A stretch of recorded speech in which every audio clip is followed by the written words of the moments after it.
Good morning from Ford City, Pennsylvania. This is Chuck King on Sunday, September 12th, 2021, bringing you a morning Bible study. We are learning lessons from Proverbs, and today we are in chapter 17, Proverbs 17, verse 1. Better is a dry morsel and quietness with it than a house full of feasting with strife. We have this comparison made throughout Proverbs that it's better to be poor or have very little and have peace in your home than to have a rich family that's always fighting.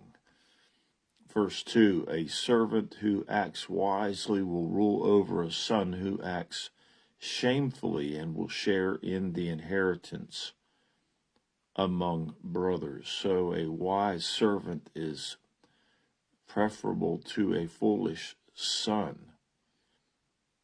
And the wisdom that a wise servant walks in will prove that he is qualified to share with the brothers in the inheritance. Verse 3, a refining pot is for silver and the furnace for gold, but the Lord tests hearts. The Lord is the one who puts us to the test, allows us to be tested to see if we are sincere, just as silver and gold is refined by heat. The Lord tests our hearts by putting us through trials. Verse 4, an evildoer listens to wicked lips. A liar pays attention to a destructive tongue. So those who are evil and liars listen to false information and wickedness. We see that everywhere, don't we? Verse 5, he who mocks the poor taunts his maker. He who rejoices at calamity will not go unpunished. One of the things the Lord hates is a proud person who rejoices when someone else is having a calamity. And that sort of scripture mentions here that when we look down on people, like the rich looking down on the poor, we end up taunting or mocking the Lord, our Maker. And so punishment and judgment will come for those who mock the poor and who rejoice at someone else's calamity. Verse 6, children are the crown of old men, and the glory of sons is their fathers. The importance of good family relationships, grandfathers to their grandchildren and sons to their fathers. This is the plan of God, a family walking in intimate fellowship. Verse 7, excellent speech is not fitting for a fool, much less are lying lips to a prince. So fools are not expected to speak well, and princes are not expected to lie. Verse 8, a bribe is a charm, and the sight of its owner, wherever he turns, he prospers. So there are several references in Proverbs to the bribe being a way or a method that people get their way and prosper by doing so. Verse 9, he who conceals a transgression seeks love, but he who repeats a matter separates intimate friends. So it's loving to conceal a transgression, but to gossip or spread a sin or someone's transgression separates friends. We know that's true. Verse 10, a rebuke goes deeper into one who has understanding than 100 blows into a fool. The importance of the rebuke or correction to the one who is wise, because they receive it, but a fool will not receive correction. Verse 11, a rebellious man seeks only evil, so a cruel messenger will be sent against him. So this is the sowing and reaping of a person in rebellion, looking for evil, looking to produce greater sin.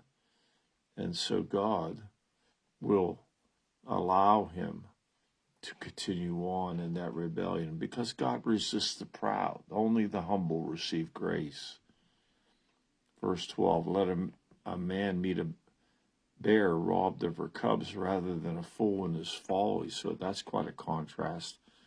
We know how dangerous it is to run into a bear searching for her cubs. But this scripture says it's better to do that than to deal with a fool.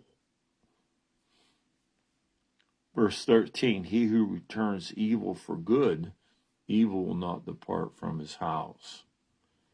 So when you react to someone doing good for you with evil, it will create a constant experience of evil in your family. Verse 14, the beginning of strife is like letting out water, so abandon the quarrel before it breaks out.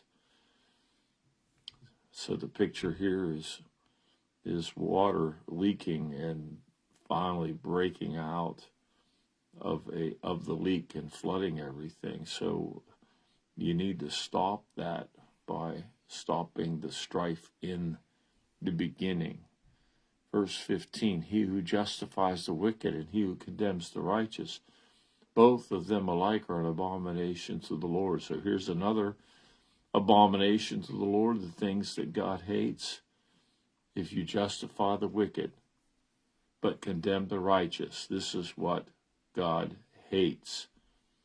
Don't justify the wicked and don't condemn the righteous, because God hates those behaviors. Verse 16, why is there a price in the hand of a fool to buy wisdom when he has no sense?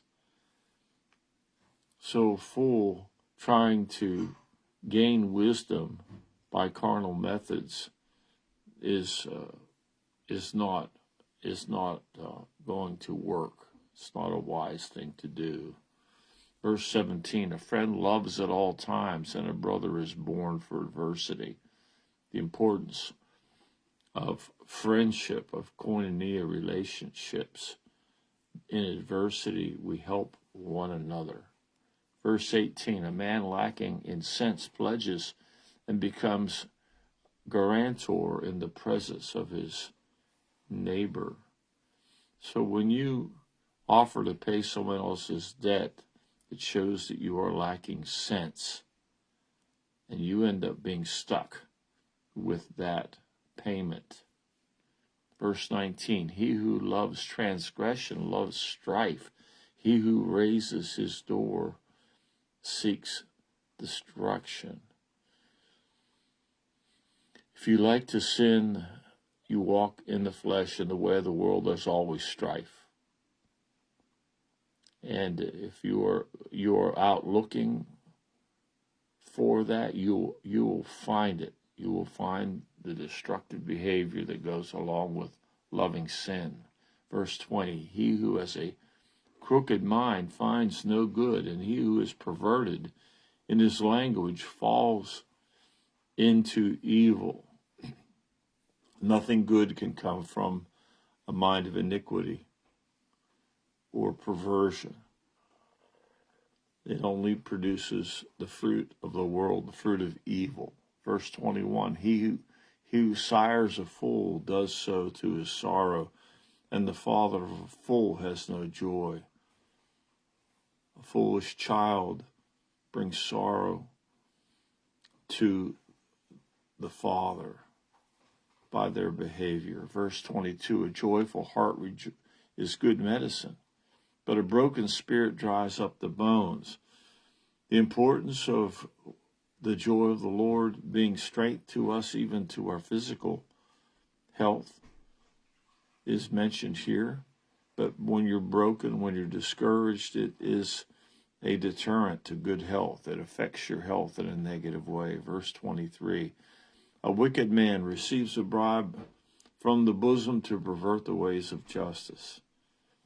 So only a wicked person would take a bribe to keep justice from coming to pass. Verse 24, wisdom is in the presence of the one who has understanding, but the eyes of a fool are on the ends of the earth.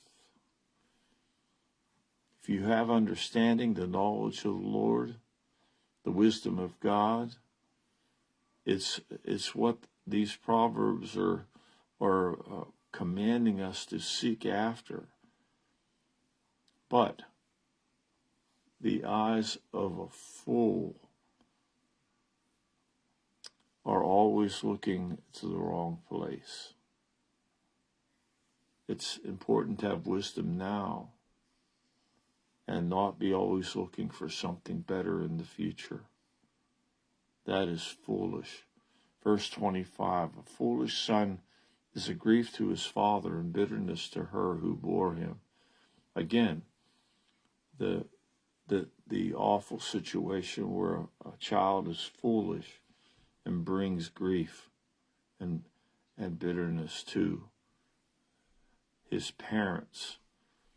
Verse 26, it is also not good to find the righteous, nor to strike the noble for their uprightness. So we shouldn't be punishing righteous people for their righteous behaviors. It's just wrong. Verse 27, he who restrains his words has knowledge, and he who has a cool spirit is a man of understanding. Another exhortation to not be quick-tempered, to restrain your words and your behavior. It proves that you have knowledge and understanding. Final verse 28, even a fool when he keeps silent is considered wise. When he closes his lips, he is considered prudent. So even someone who is normally foolish in their behavior, when they keep their words from exposing their foolishness, they're considered wise. When they don't speak, they're considered prudent. So we have some more lessons from Proverbs 17. And every chapter of Proverbs is contrasting the upright with the wicked and showing how important it is to seek after wisdom and knowledge and the fear of the Lord, to walk in the fruit of obedience that comes only by grace, the grace of wisdom and knowledge and the fear of the Lord. But the wicked, on the other hand, go in the wrong direction, make the wrong choices, reject the counsel of the Lord, and end up bearing fruit that brings the judgment of God. So let's heed the lessons of Proverbs. We'll go on to Proverbs 18 tomorrow. God bless.